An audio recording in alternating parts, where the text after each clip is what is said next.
இப்போது நான் வந்து உங்களுக்கு இந்த மொபைலுடைய ஸ்க்ரீனை வந்து தெளிவாக காமிக்கணும்னு நினைக்கிறேன். அதனால் வந்து இதுக்கு முன்னாடி AnyDeskல வந்து காமிக்கும் போது சரியாக இந்த ஸ்க்ரீன் தெரியாமல் இருந்துச்சு இல்லையா, இப்போ வந்து சரியாக தெரியுது. இதுக்கு காரணம் என்னென்னா, நான் இப்போ வேறு ஒரு ஸ்க்ரீன் ஷேரிங் சாஃப்ட்வேர் வந்து ஒன்று பயன்படுத்துகிறேன். அது என்னன்னு நான் உங்களுக்கு சொல்கிறேன். நீங்கள் வந்து க்ரோம் போயிட்டு ஒரு சாஃப்ட்வேர் ஒன்று தேடணும், SCR காப்பி அப்படின்னு சொல்லி. இந்த SCR காப்பின்றது வந்து பார்த்திங்கன்னா உங்களுடைய ஆண்ட்ராய்ட் டிவைஸோடைய ஸ்க்ரீனை வந்து ஷேர் பண்ணுறதுக்கான ஒரு சாஃப்ட்வேர். இது வந்து ஓப்பன் சோர்ஸ் தான், ஃப்ரீ. ஆக நீங்கள் இந்த வெப்சைட் போங்க, scrcopy.org. அதில் போயிட்டு நீங்கள் வந்து இந்த சாஃப்ட்வேரை வந்து டவுன்லோட் பண்ணணும். இந்த டவுன்லோட் பேஜில் போனீங்கன்னா உங்களுடைய சாஃப்ட்வேர் வெர்ஷன் வந்து காட்டும். ஆக நான் வந்து பயன்படுத்துறது விண்டோஸில் 64 பிட். நான் இதை டவுன்லோட் பண்ணிக்கிட்டேன். டவுன்லோட் பண்ண பிறகு இந்த சாஃப்ட்வேர் வந்து டவுன்லோட் பண்ணி எக்ஸ்ட்ராக்ட் பண்ணிடணும். நீங்கள் ஒரு ஜிப் ஃபைலாக தான் கொடுப்பாங்க. அதில் ஓப்பன் பண்ணிங்கன்னா உங்களுக்கு ஃபைல்ஸ் இந்த மாதிரி இருக்கும். அதில் ரொம்பவே முக்கியமான ஒரு ஃபைல் வந்து என்னென்னு பார்த்தீங்கன்னா இந்த SCR காப்பி -no கன்சோல் தான். இந்த ஒரு ஸ்கிரிப்ட் ஃபைலை நீங்கள் எப்போ ஓப்பன் பண்ணணுன்னா உங்களுடைய ஆண்ட்ராய்டு டிவைஸை யூஎஸ்பியில் வந்து கனெக்ட் பண்ண பிறகு தான். ஆக ஆண்ட்ராய்டு ஃபோனை யூஎஸ்பியில் கனெக்ட் பண்ண பிறகு நீங்கள் வந்து செட்டிங்ஸ் போன உங்கள் மொபைலில் போயிட்டு அபவுட் ஃபோன் வாங்க. அபவுட் ஃபோனில் உங்களுடைய சாஃப்ட்வேருக்கான பில்டு நம்பர் ஒன்று இருக்கும். என்னுடைய மாடல் ஃபோனை பொறுத்த வரைக்கும் அது எங்கே இருந்துச்சுன்னா இந்த சாஃப்ட்வேர் இன்ஃபர்மேஷன்ன்ற ஒரு பகுதிக்குள்ளே இருந்துச்சு. அதில் பில்டு நம்பர்னு இருக்கும். இதை நீங்கள் 7 தடவை வந்து திரும்ப திரும்ப கிளிக் பண்ணிக்கிட்டே இருந்தீங்கன்னா டெவலப்பர் ஆப்ஷன்ஸ் உங்களுக்கு எனேபிள் ஆகிடும். இந்த டெவலப்பர் ஆப்ஷன்ஸ் உங்களுக்கு எனேபிள் ஆகிடுச்சுன்னா இந்த செட்டிங்ஸில் கீழே டெவலப்பர் ஆப்ஷன்ஸ்னு ஒன்று வரும். அந்த டெவலப்பர் ஆப்ஷன்ஸ்குள்ளே போகணும். அந்த டெவலப்பர் ஆப்ஷன்ஸ்குள்ளே நீங்கள் ஸ்க்ரோல் பண்ணிக்கிட்டே வந்தீங்கன்னா இங்கே ஒரு இடத்துல உங்களுக்கு USB டீபக்கிங்னு இருக்கும். இதை வந்து நீங்கள் செக் பண்ணிக்கணும். செக் பண்ண பிறகு தான் உங்களால் இந்த ஸ்க்ரீனை வந்து பார்க்க முடியும். இதை செக் பண்ண பிறகு தான் உங்களுடைய ஸ்க்ரீன் வந்து ஷேர் ஆகும். ரொம்ப முக்கியமான ஆப்ஷன் இது. அதுக்கப்புறமா நீங்கள் வந்து உங்களுடைய கம்ப்யூட்டரில் இந்த ஸ்கிரிப்ட் ஃபைலை ரன் பண்ணுங்கள். இந்த ஸ்கிரிப்ட் ஃபைலை ரன் பண்ணோடனே உங்களுக்கு இந்த மாதிரி ஒரு விண்டோ ஒன்று வந்து அதில் வந்து உங்களுடைய மொபைல் வந்து தெரியும். இப்படி தான் இந்த ஸ்க்ரீன் வந்து தெரியுது. இப்போ இனிமேல் வந்து உங்களால் இந்த ஆண்ட்ராய்டு ஸ்க்ரீனை வந்து தெளிவாக பார்க்க முடியும். நீங்களும் அதே மாதிரி அந்த SCR காப்பி சாஃப்ட்வேரை பயன்படுத்தி உங்கள் மொபைலை வந்து இந்த ஸ்க்ரீனில் தெளிவாக பார்த்துக்கலாம்.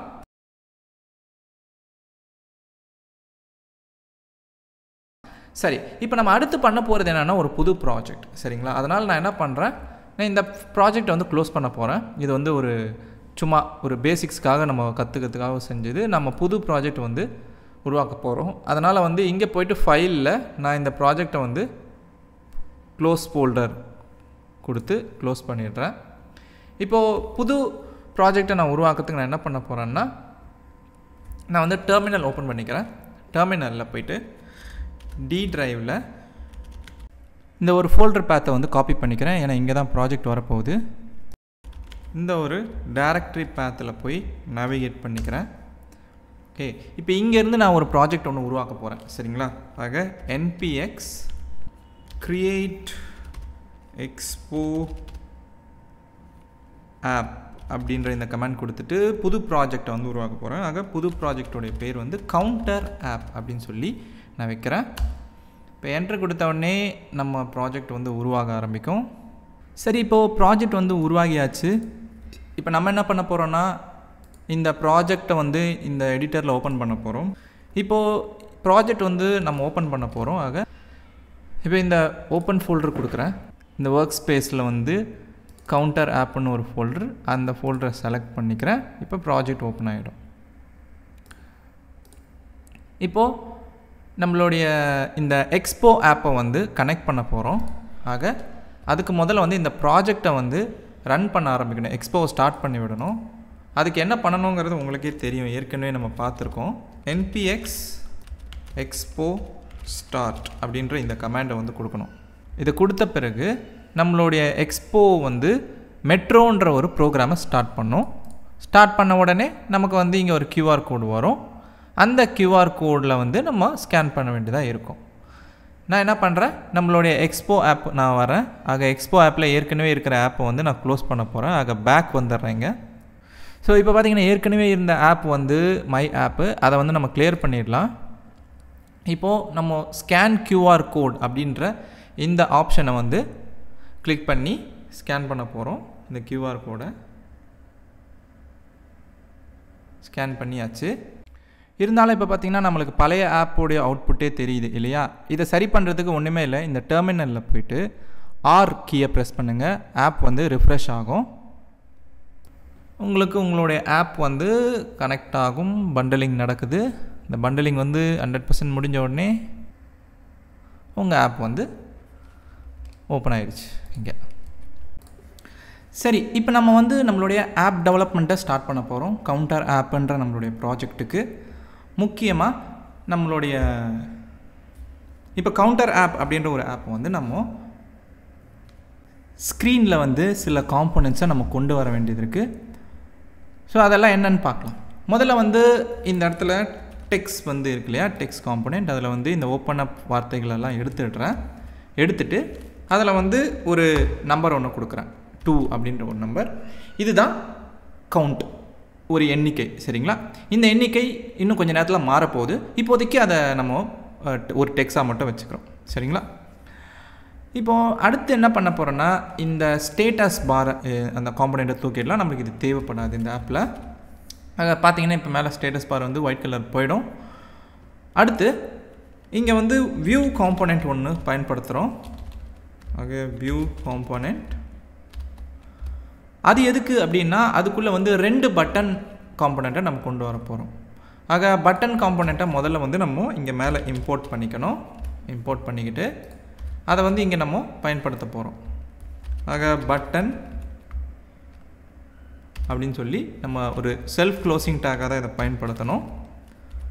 அடுத்து இதில் வந்து டைட்டில் அப்படின்ற ஒரு ப்ராப்பர்ட்டி இருக்குது. அந்த டைட்டில் ப்ராப்பர்ட்டியில் இன்க்ரிமெண்ட் அப்படின்ற ஒரு வார்த்தை, இந்த கவுண்ட் வந்து இன்க்ரிமெண்ட் பண்ண போகுது, அதுக்கான பட்டன். அப்புறம் இதே மாதிரி இன்னொரு பட்டன் கீழே, அதில் வந்து டிக்ரிமெண்ட் அப்படின்ற வார்த்தை, இது வந்து கவுண்ட்டை வந்து குறைக்கும், டிக்ரிமெண்ட் பண்ணும். ஆக 2 பட்டன் இங்கே வந்துருச்சு. ஸ்டைலிங்ஸை வந்து அப்ளை பண்ண போகிறோம். இந்த காம்போனெண்ட், இந்த வியூ காம்போனெண்ட், அப்புறம் இந்த 2 பட்டன் காம்போனெண்ட் எல்லாத்துக்கும் ஸ்டைலிங் வந்து நம்ம இப்போ அப்ளை பண்ண போகிறோம். இப்போ முதல்ல பார்த்தீங்கன்னா இந்த ஸ்டைல்ஸில் வந்து கண்டெய்னர் அப்படின்ற ஒரு ஸ்டைல்ஸ் இருக்குது. அதுக்கு வந்து பார்த்திங்கன்னா ஏற்கனவே என்ன ஸ்டைலிங் இருக்கோ அதே இருக்கட்டும். ஆனால் இந்த டெக்ஸ்ட் காம்போனெண்ட்டுக்கு நம்ம புதுசாக வந்து ஒரு ஸ்டைல் எழுத போகிறோம். அதனால் இங்கே கீழே டெக்ஸ்ட் அப்படின்னு சொல்லிட்டு ஒரு ஸ்டைல் எழுதுகிறோம். அதில் வந்து ஃபாண்ட் சைஸ், இந்த டெக்ஸ்டோடைய ஃபாண்ட் சைஸை வந்து நம்ம இன்க்ரிமெண்ட் பண்ண போகிறதால ஃபாண்ட் சைஸ் கொடுக்குறோம். அது வந்து 50 வச்சுக்கலாம். ஓகே, 50 வச்சுப்போம். அதோட மார்ஜின் பாட்டம், ஏன்னா இந்த டெக்ஸ்ட்டுக்கு கீழே வந்து கொஞ்சம் இடைவெளி இருக்கணும் இல்லையா, அந்த பட்டனுக்கும் டெக்ஸ்ட்டுக்கும். அதனால் ஒரு 20 வேல்யூ கொடுக்கலாம் மார்ஜின் பாட்டம். இப்போ இந்த ஸ்டைலை வந்து போய் நான் இங்கே அப்ளை பண்ண போகிறேன். இந்த டெக்ஸ்ட் காம்போனெண்ட்டில் ஸ்டைல் ப்ராப்பர்ட்டி இருக்கும். அதில் வந்து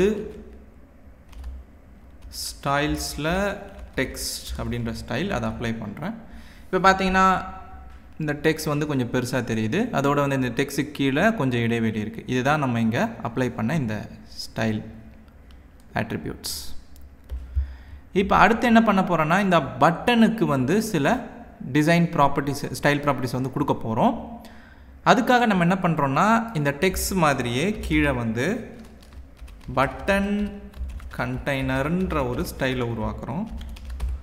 ஆக நான் என்ன பண்ணுறேன்னா, இந்த பட்டன் கண்டெய்னர் அப்படின்ற ஸ்டைலை வந்து நான் இந்த இடத்துல இந்த வியூ காம்போனெண்ட் தான் வச்சுருக்கு இல்லையா, ஆக இங்கே வந்து அப்ளை பண்ண போகிறேன். இங்கே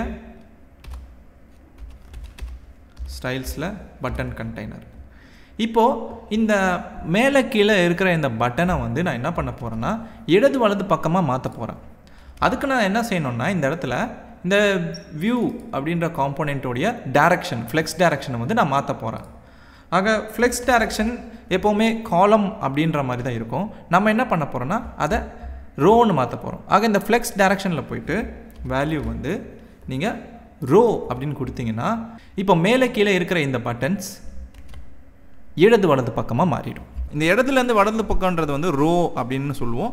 மேலேருந்து கீழே வருது இல்லையா, அதை வந்து காலம் அப்படின்னு சொல்லுவோம். இப்போ இங்கே பார்த்தீங்கன்னா மேலேருந்து கீழே தான் வந்து இந்த 3 பாக்ஸஸும் இருக்குன்றதால ஃப்ளெக்ஸ் டைரக்ஷன் வந்து காலம் அப்படின்ற ஒரு வேல்யூவை கொண்டு இருக்குன்னு நம்ம எடுத்துக்கலாம். இதை நீங்கள் கொடுத்தாலும் கொடுக்கலனாலும் ஃப்ளெக்ஸ் டைரக்ஷன் காலமில் தான் இருக்கும் எடுத்த உடனே. ஆக இங்கே வந்து நீங்கள் ஃப்ளெக்ஸ் டைரக்ஷன்ன்ற ஒரு ஸ்டைலிங் ஆட்ரிபியூட்டை பற்றி தெரிஞ்சுக்கிறீங்க. இந்த ஃப்ளெக்ஸ் டைரக்ஷன் வந்து ஒரு ஃப்ளெக்ஸ் பாக்ஸ் லேஅவுட்டில் தெரிகிற ஐட்டம்ஸோடைய திசை எந்த பக்கம் இருக்குது அப்படின்றத குறிக்கும். ஆக அந்த மாதிரி சூழ்நிலையில் ஃப்ளெக்ஸ் டைரக்ஷன் காலமில் இருக்குது அப்படின்னு நீங்கள் புரிஞ்சுக்கணும். நீங்கள் எப்போ வந்து இந்த ஃப்ளெக்ஸ் டைரக்ஷன்ன்ற இந்த ஆட்ரிபியூட்டோடைய வேல்யூவை ரோ அப்படின்னு மாற்றுறீங்களோ அப்போ இந்த ஐட்டம்ஸ் எல்லாம் இடதுலேருந்து வலது பக்கத்துக்கு மாறிடும். சரிங்களா? ஆக ரோன்றது இப்படி தான் இடதுலேருந்து வலது பக்கம் போகிற மாதிரி. இந்த ஃப்ளெக்ஸ் டைரக்ஷனில் இன்னொரு வேல்யூவாக வந்து ரோ ரிவர்ஸ் அப்படின்னு ஒன்று இருக்குது.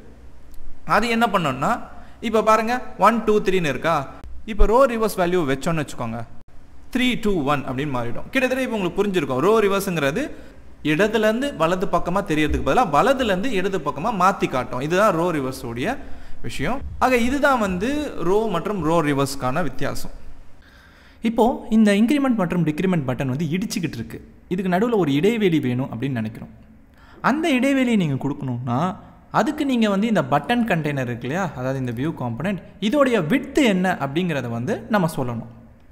ஆக விட்த் அப்படின்ற ஒரு ப்ராப்பர்ட்டியை நான் இங்கே கொடுக்குறேன். இதில் வந்து விட்த்தோடைய வேல்யூ வந்து இந்த ஸ்க்ரீன்லேயே 80% இடத்த வந்து நம்ம ஒதுக்குறோன்றதால 80% கொடுக்குறேன். இப்போ விட்த்தை வந்து கொடுத்ததால என்ன ஆயிடுச்சு, இந்த பட்டன் வந்து அந்த விட்த் ஆரம்பிக்கிற இடத்துக்கு ரெண்டுமே இடத்து பக்கமாக வந்து நின்றுச்சு. இப்போ நம்ம என்ன பண்ண போகிறோம், இது ரெண்டுத்தையும் இடையில ஒரு ஸ்பேசஸை வந்து வர வைக்க போகிறோம். அதுக்கு நம்ம பண்ண வேண்டியது என்னென்னா ஜஸ்டிஃபை கண்டென்ட் அப்படின்ற ப்ராப்பர்ட்டியை பயன்படுத்தணும். அதில் வந்து ஸ்பேஸ் அரவுண்ட் அப்படின்றத கொடுத்தோம்னா இது ரெண்டுத்துக்கும் நடுவில் ஒரு இடைவெளி இருக்கும். அது மட்டும் இல்லாமல் இந்த பட்டன் ஆரம்பிக்கிற இடத்துக்கும் அதே மாதிரி அந்த பட்டன் முடிக்கிற இடத்துக்கும் ஒரு ஸ்பேஸ் இருக்கும். இதுதான் ஸ்பேஸ் அரவுண்டோடைய ஒரு பயன். இதுவே வந்து ஸ்பேஸ் பிட்வீன் அப்படின்றது பார்த்தீங்கன்னா சேவ் பண்ணி பார்த்தீங்கன்னா பட்டனுக்கு இடையில வந்து இடைவெளி இருக்குமே தவிர பட்டனுக்கு முன்னாடியோ அல்லது பின்னாடியோ இடைவெளி ஸ்பேசஸ் இருக்காது. சரிங்களா? இதுதான் ஸ்பேஸ் அரவுண்டுக்கும் ஸ்பேஸ் பிட்வீனுக்கும் உள்ள வித்தியாசம். நான் இப்போ ஸ்பேஸ் அரவுண்டே கொடுத்துக்கிறேன். இந்த ரெண்டு பட்டனுக்கும் முன்னாடி பின்னாடியும் வந்து ஸ்பேஸ் இருக்கணும்னு நான் நினைக்கிறேன். அதனால் இந்த ஸ்பேஸ் அரவுண்ட் கொடுத்துடுறேன். இப்போது இந்த ரெண்டு பட்டனையும் நம்ம வேலை செய்ய வைக்க போகிறோம். இதனால் வந்து இந்த கவுண்ட் வந்து மாறப்போகுது. அதுக்கு நம்ம என்ன பண்ணுறோன்னா நம்ம ரியாக்டோடைய ஸ்டேட் வந்து பயன்படுத்த போகிறோம். ஆக யூஸ் ஸ்டேட் ஃபங்க்ஷனை வந்து நம்ம இம்போர்ட் பண்ணிக்கலாம் இந்த ரியாக்ட் பேக்கேஜிலேருந்து. இதில் வந்து தொடக்க வேல்யூ என்னென்னா இந்த ஸ்டேட்டோட வேல்யூ 0 தான். இதில் வந்து நம்ம வந்து அந்த ரெண்டு ப்ராப்பர்ட்டிஸையும் வந்து வாங்கி வச்சு போகிறோம். ஸ்டேட் ப்ராப்பர்ட்டிகள் முதல்ல வந்து ஸ்டேட்டோடைய பேர் என்னென்னா கவுண்ட்டுன்னு வச்சுக்கிறேன். அந்த ஸ்டேட் மாற்றக்கூடிய ஃபங்க்ஷன் பேர் வந்து செட் கவுண்ட்டு. ரெண்டுத்தையும் மாற்றிக்கிட்டேன். இப்போது அடுத்து என்னென்னா இந்த வேல்யூ இருக்கு இல்லையா கவுண்ட்டுன்ற ஸ்டேட் வேல்யூ, அது வந்து இங்கே நம்ம 2ன்ற ஒரு டெக்ஸ்ட்டை கொடுத்தாலும் அந்த இடத்துல நம்ம கொடுக்க போகிறோம். ஆக இந்த 2ன்ற டெக்ஸ்ட் எடுத்துகிட்டு இந்த இடத்துல இந்த ஸ்டேட் வேல்யூவை காமிக்கிறேன். இப்போ 0ன்னு இருக்குது, ஏன்னா ஸ்டேட்டோட வேல்யூ 0 தான். இப்போ எப்போ இது வந்து மாறும் அப்படின்னா இந்த பட்டனை கிளிக் பண்ணும் போது தான் மாறும் இல்லையா. ஆக இந்த பட்டனை கிளிக் பண்ணும் போது நம்ம மாற்றுறதுக்குன்னு ரெண்டு ஃபங்க்ஷன்களை எழுத போகிறோம். ஆக முதல்ல வந்து இன்க்ரிமெண்ட் ஃபங்க்ஷன். ஆக இந்த இடத்துல வந்து இன்க்ரிமெண்ட் அப்படின்னு சொல்லிட்டு ஒரு ஃபங்க்ஷன் ஒன்று எழுதுகிறேன். அதில் வந்து ஒரு ஆரோ ஃபங்க்ஷன். அந்த ஆரோ ஃபங்க்ஷனில் வந்து இந்த செட் கவுண்ட் அப்படின்ற ப்ராப்பர்ட்டியை பயன்படுத்துகிறோம். இந்த ஃபங்க்ஷன் ப்ராப்பர்ட்டி ஸ்டேட்டோடைய ஃபங்க்ஷன் ப்ராப்பர்ட்டி. அதில் வந்து ஏற்கனவே இருக்கக்கூடிய ஸ்டேட் வேல்யூவோட இந்த ஒரு வேல்யூ இன்க்ரிமெண்ட் ஆகும், அதிகப்படுத்திக்கிட்டே வரும் இந்த ஃபங்க்ஷன். அதே மாதிரி டிக்ரிமெண்ட் ஃபங்க்ஷனை நம்ம உருவாக்குறோம். டிக்ரிமெண்ட் இதே மாதிரி தான் கிட்டத்தட்ட, ஆனால் அது வந்து வேல்யூவை குறைச்சிக்கிட்டு வரும். ஆக மைனஸ் சிம்பிள். இப்போது இன்க்ரிமெண்ட் மற்றும் டிக்ரிமெண்ட் ஃபங்க்ஷனை வந்து இந்த பட்டன் ரெண்டுக்கும் கொடுக்க போகிறோம். ஆக பட்டனில் வந்து ஆன் ப்ரெஸ் அப்படின்ற ஒரு ப்ராப்பர்ட்டி இருக்குது. அந்த ப்ராப்பர்ட்டிக்கு வந்து முதல்ல வந்து இன்க்ரிமெண்ட் கொடுக்குறேன் இந்த பட்டனுக்கு, இன்க்ரிமெண்ட் பட்டனுக்கு. அப்புறம் ஆன் ப்ரெஸ்ன்னு சொல்லிவிட்டு இந்த டிக்ரிமெண்ட் பட்டனில் இந்த டிக்ரிமெண்ட் ஃபங்க்ஷனை கொடுக்குறேன். இப்போ கொடுத்துட்டு நம்ம வந்து இப்போ இதை சோதிக்க போகிறோம். முதல்ல இன்க்ரிமெண்ட் பட்டனை கிளிக் பண்ண போகிறேன். பார்த்திங்கன்னா கிளிக் பண்ண இங்கே இன்க்ரிமெண்ட் நடந்துக்கிட்டே வருது. அதே மாதிரி இந்த டிக்ரிமெண்ட் பட்டனை கிளிக் பண்ணுறேன். கிளிக் பண்ண இங்கே டிக்ரிமெண்ட் நடந்துக்கிட்டே வருது. ஆக இப்போ நம்மளுடைய இந்த இன்க்ரிமெண்ட் மற்றும் டிக்ரிமெண்ட் பட்டன்கள் ரெண்டுமே வேலை செஞ்சு இந்த கவுண்ட் வேல்யூவை மாற்றுறதை நீங்கள் பார்த்துருப்பீங்க. இது ஒரு சின்ன ஆப் தான். ஆக இது வந்து உங்களுக்கு புரிஞ்சிருச்சு, இதை வந்து நீங்கள் செஞ்சிட்டீங்க, இதுக்கான அவுட்புட் வந்துருச்சுனாலே ஒரு பிகினருக்கான மொபைல் ஆப் டெவலப்மெண்ட் எக்ஸசைஸ் இது. இதை வெற்றிகரமாக நீங்கள் முடிச்சிட்டிங்கன்னு அர்த்தம்.